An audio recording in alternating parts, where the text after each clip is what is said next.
இன்றைக்கி அமெரிக்காவுக்கும் ஈரானுக்கும் பாகிஸ்தானின் இஸ்லாமாபாத்தில் பேச்சுவார்த்தை இருக்குது. அதுக்காக வந்துட்டு அமெரிக்கா தரப்பில் வந்துட்டு 3 பெரும் தலைவர்கள் வந்திருக்காங்க. யார் யாருனாக்கா ஜேடி வேங்சன், அமெரிக்காவின் துணை அதிபர் ஜேடி வேங்சன் மற்றும் விட்காஃப் மற்றும் ட்ரம்ப்போட மருமகன் ஜார்ஜ் குஷ்னரும் வந்திருக்காங்க. இஸ்லாமாபாத்தில் வந்து இறங்கியிருக்காங்க.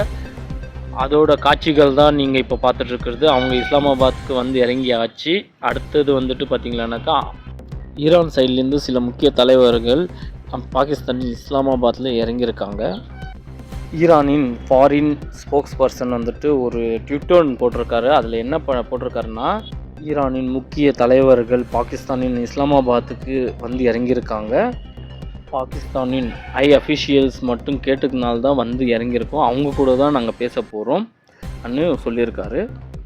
அமெரிக்கா அஃபிஷியல்ஸ் கூட வந்துட்டு நேரடி பேச்சுவார்த்தை இல்லைன்னு சொல்லியிருக்காரு.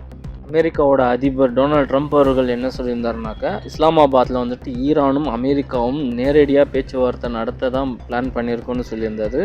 அதை தான் வந்துட்டு இஸ்மாயில் பேகி வந்துட்டு அவர் இப்போது அந்த மாதிரி நேரடி பேச்சுவார்த்தை இல்லை, நாங்கள் மீடியேட்டர் மூலமாக தான் பேச போகிறோன்னு சொல்லியிருக்காரு. அவர் எதனால் இப்படி சொல்லியிருக்காருனாக்கா, அமெரிக்க அதிபர் டொனால்ட் ட்ரம்ப் அவர்கள் பற்றி உங்களுக்கும் தெரியும், எல்லாருக்குமே தெரியும், ஈரானுக்கு மிக அதிகமாகவே தெரியும்.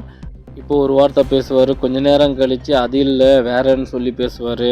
நெகோசியேஷனில் வந்துட்டு தீர்வு கண்டுட்டோம், அமெரிக்கா தான் வெற்றி பெற்றதுன்னு சொல்லுவார். அதனால தான் வந்துட்டு நாங்கள் மீடியேட்டர் மூலமாக தான் நாங்கள் பேசுவோம்னு அவர் சொல்லியிருக்காரு. ஈரான் சைட்லேருந்து Iran foreign minister Abbas Araghchi அவர்கள் பார்லிமெண்ட் ஸ்பீக்கர் முகமது பாஹிர் காலிஃபா கூட வந்திருக்காரு. அவங்கள பாகிஸ்தான் அஃபிஷியல்ஸ் வந்துட்டு வெல்கம் பண்ணுற காட்சிகள் தான் நீங்கள் இப்போ பார்த்துட்ருக்கிறது. இந்த பேச்சுவார்த்தையில் வந்துட்டு சுமூகமான முடிவு எட்டப்பட வேண்டும்ன்ட்டு நான் நினைக்கிறேன். மக்களுக்கும் அதுதான் தேவை. ஆனால் அங்கே என்ன நடக்க போகுதுன்னு தெரியல, பொறுத்திருந்து தான் பார்க்கணும். அடுத்த வீடியோவில் சந்திப்போம். இது உங்கள் MV ட்ரெண்டிங் சேனல். நான் உங்கள் வெங்கி. அடுத்தடுத்த அப்டேட்கள் தெரிந்து கொள்ள மறக்காமல் நம்ம சேனலை சப்ஸ்கிரைப் பண்ணி வச்சுக்காங்க.